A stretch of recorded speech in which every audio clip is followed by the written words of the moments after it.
I'm here with David Williams, the department head makeup artist for the Peacock limited series Angelyne, and Kate Biscoe, the special makeup effects department head for the show. They both have Emmy nominations in separate categories. I'm at Noble Gold Derby, and I wanted to kick things off by asking you both, and we might as well start with David.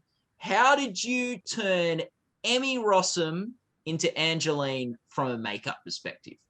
Now that portion of it, I will turn over to Kate. Fantastic. I handled everything in the circus except for Angelyne's makeup. That was a full-time team headed up and designed by Kate, and I'll let her field that one. Fantastic. Kate, let's hear it.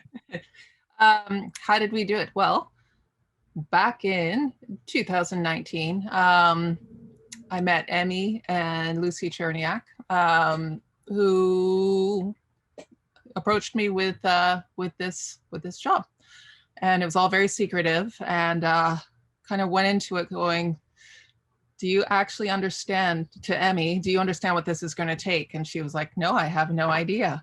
So I said, well, it's going to be like nothing you've ever experienced before. So kind of the metaphor we used was it's going to be like carrying 2 cans of paint on your chest. It's kind of that heavy. And it's going to take this amount of time to get you ready into the old age. So in her old age look, Vincent sculpted, I think we ended up putting on 13 different appliances, which was forehead, earlobes, nose, let's see, cheeks, neck, lower lip, upper lip, hands, upper arms, and I'm sure I'm missing some. But quite a few appliances for her oldest look. And breast appliance. The breast appliance as well. Breast appliances, yes. Yes, of course those. And the cans of paint. And she's never without prosthetics. She always has prosthetics on, even in her youngest look. And that's all sorts of things up her nose, paint on her teeth, 2 sets of contact lenses for the oldest age, 1 set for youngest age, tapes to pull things this way and that way, freckles, all different types of things, even for her youngest look. Wow. So Vincent and I, came up with those designs and started sculpting, testing. I had 2 other applicators with me, Mike Mikash and Abby Lyle Clausen. And then we had kind of a rotating 4th person that would come in and help us with old age, because it took 4 people to get it into the amount of time where she was also be able to go off and act afterwards after applying this stuff. Yeah.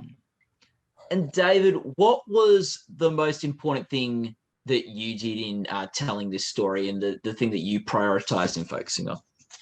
I focused on all of the characters that surrounded Angelyne, all of the people that were in and out of her life. The story is set in a retrospective timeline. It's set in 2019 with flashbacks to people's experiences with Angelyne and her recollection of those experiences, oftentimes being very different opinions of the experience that occurred. I took care of all of those secondary characters, supporting characters, and cast around her. In addition to their 2019 look, I would also be taking care of their flashback looks as well. Each of these characters spanned a multitude of decades with Angelyne. And in the episode that we put up for the non-prosthetic episode, it's focused in the 2000s primarily, with some flashbacks to her high school years and to 1984, and a few different flashbacks, but primarily set in 2000 to 2019, which was mid-2000s is when the young man was accumulating the information about who Angelyne is. That character was played by Lucas Gage, who was featured in that episode. And we see the deterioration of his appearance through his experience with Angelyne. And that episode is The Tease, I believe, correct? Correct. It's called the Tease. Yeah, and you're nominated in the Outstanding Contemporary Makeup category. So that is why, even though like it must be hard for a show, because like there are period episodes and there's contemporary episodes, and you're nominated in the contemporary episode for that. That won the Tease. David, is it because you're not just dealing with different eras in this show, you're also dealing with different perspectives and unreliable narrators. Was it hard to know when you've got all these different perspectives how to make all the different characters look? Because like they're probably viewed differently by different people. It's a puzzle piece that you put together. The physical appearance of them changes over time, but how the audience perceives them and how the audience can identify with them does remain the same. We want to keep pieces of the person there so that through line is consistent for the audience to know who the character is. And depending on what they're experiencing, whether it's distress or whether it's good times, that is all exemplified in the makeup through subtle things that we do, whether it's subtle old age techniques using stretch and stipple on the skin to give slight weathering around the eyes, whether we allow them to be a little bit shiny because they are out in the sun or sweating. We are in Los Angeles after all. So you kind of have to set time and space in where we are in terms of the look, always in subtle ways that the audience doesn't look at it and see the makeup. What they see is the experience that the person is having. Yeah. And Catherine, you're nominated for the episode Glow in the Dark Queen of the Universe, and that is the category Outstanding Prosthetic Makeup. Do you want to comment on that, on how you did it through that episode, but you can talk more broadly if you want, about how did you go about portraying Angelyne in a world of the series where there are different truths and different perspectives over who she is? Well, it's a very good question. There really isn't a reliable narrator, and we are not presenting the truth. We're presenting many different versions of the truth. So one person's truth and another person's truth. So, for example, we never see her without makeup. That's our truth. Yeah, even in the bath. Even in the bathtub. And, there's a good line in it when Lucas asks her assistant, so tell me, like, when she's at home, is she really Angelyne at home? And he's like, well, who else would she be? And that's kind of, it's true. It's like, who else would she be? And why that wasn't really of interest to us or to me to present that, because this is a person who has spent her whole existence trying to be in control of her own identity. So I don't really feel it wouldn't have been up to me to reveal anything like that. And it also, it would have changed the whole narrative of it. So we, as I said, everything is an unreliable narrator, and it is a version. And I think that's the best way to be. The whole thing is it's multi-layered, and you reveal, kind of like peeling an onion. There's many, many, many different layers, and because of its non-linear plot, it is really more interesting to not expose everything at once, but to peel away these different layers and let the viewer come up with their interpretation of who this person is. And to those of us Angelinos who've been around for decades, and most of us who've been here for any period of time have had our experience with Angelyne, the real Angelyne, it's also representative of each of those magical experiences that we've all had with her. She has, with every single person she's come in contact with, left an indelible impression. And what we want the audience to understand is that impression differs from person to person, experience to experience. Kate's laying out of Angelyne over the decades is pretty spectacular. She had, was it 12 or 13 separate looks for Angelyne laid out in specific identifiable looks that we had that were each named, that Kate would say, well, today it's baby blue, or how many was it, Kate? Or Earth Girl. Or Earth Girl. Yeah, I can't tell you off the top of my head, but something like, it's about, let's say something like that. Yeah. Yeah, baby blue, Earth Girl, billboard. Yeah, there's a bunch of them. Each of those looks represented a time period for Angelyne. So when we were doing those throughout the day, we would know, oh, this is Earth Girl Day, or this is Baby Blue Day. So it would already dictate what the time, the period was that we would be operating in. And for shooting's sake, to get the most out of each of those days of shooting, because with everything, we're always on limited budget and limited time, we would keep her in whatever look it was for the day, and that we would shoot from that era and that time period that day, all day, without trying to pull her in and out of different looks for the ease of shooting, which makes it a little bit more difficult on us as makeup people because we are going in and out of episodes. So continuity is an issue for us because it isn't one episode is necessarily one decade. Even in the tease, like I say, we bounce back to other decades. The predominance of the episode is in the contemporary period, but it's always bouncing back and forth. So our consistency and us having continuity throughout each episode is really important so that when we're doing different aspects of it, for example, Kate can speak to prior to the shutdown, shot out Martin. So all of those scenes were shot and you'll see him in a variety of different episodes, but they were all shot in a bulk period of time because of availability. Wow. Like something that also Angelyne sort of spends her whole life doing is cultivating a look and an aesthetic. And as makeup artists and people working on makeup, your careers are about cultivating looks and aesthetics, maybe not on yourselves, but on other people.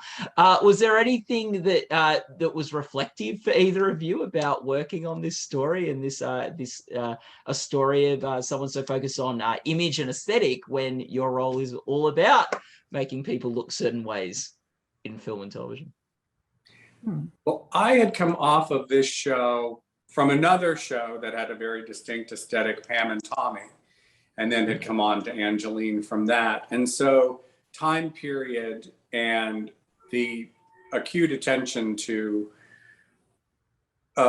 detail for those periods is something that I tend to do a lot of, as does Kate. Yeah, I mean, for her, I mean, I found that she was always doing stuff that other people didn't do. For example, David and I have spoken about this, she was wearing red lipstick when everyone else was wearing pink and fuchsias. And she was wearing, matte hot pink eyeshadow when nobody else would ever do that. And doing those type of things. What was kind of interesting though, is having to age somebody who was doing their darndest to not age. So, we're putting inorganic materials on somebody to make it look like skin, but the actual person has put inorganic materials in herself to look like somebody else. So it's all very, it's very meta, but there's a lot of subtext that has to be conveyed through that in terms of identity and reinvention and the theme of not necessarily having to adhere to what you are born as, which is a very timely message these days. And it's interesting to do this one central character, but then have the other characters who evolve with her, but they also act as markers of like, okay, this is what a real 70-year-old person looks like, and this is what Angelyne looks like. So she's almost otherworldly, but this is what the normal person, the average 70-year-old person looks like. And so David had a lot of, those people like Danny. Well, you can name. Yeah, Danny was one of the characters. Rick, Right. One of the main characters, I can't remember the character's name, that Tona played. All of these, yeah, they all aged over any given period of time that you would see. You would see some of these kids in their early 20s, and then we would age them to be in their 50s or 60s or 70s. And those are very particular and oftentimes tricky to do because you're working with an actor who might be in their 20s or early 30s. And so it's bringing everything down a little bit. And we give them a look, but they give the character life. So we rely very heavily on the actor also bringing the realism from the inside out of what we're doing from the outside in.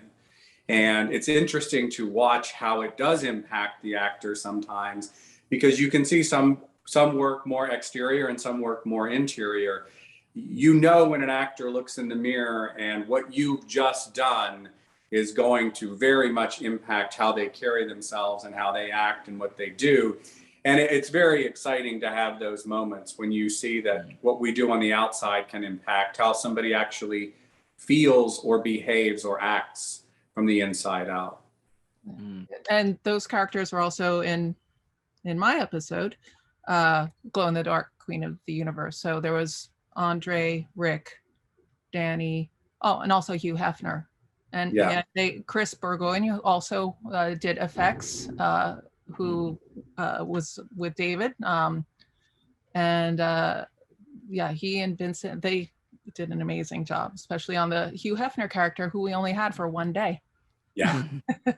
Like Kate, I actually just before speaking to you, spoke with Danny Glicker, who did the costumes on the series, and I asked him what would be a good question to throw your way, and he wanted me to ask, and I think Kate, this one would be a good question for you, how you sort of created a body with Angelyne that behaved like a human body in clothes and with movement, and just partly because the prosthetics on this particular character, there isn't really anywhere for it to hide. You can't just cover it up everywhere. So how did you sort of create that body, like that sort of body that wasn't Emmy's real body but would behave like a body?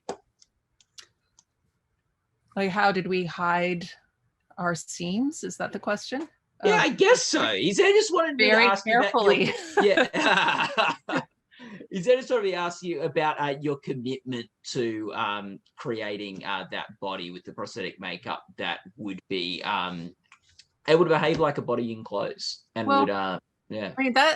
I mean, a lot of it has to do with the sculpt, and that that is a feather in Vincent's cap of his having such good experience doing this, and knowing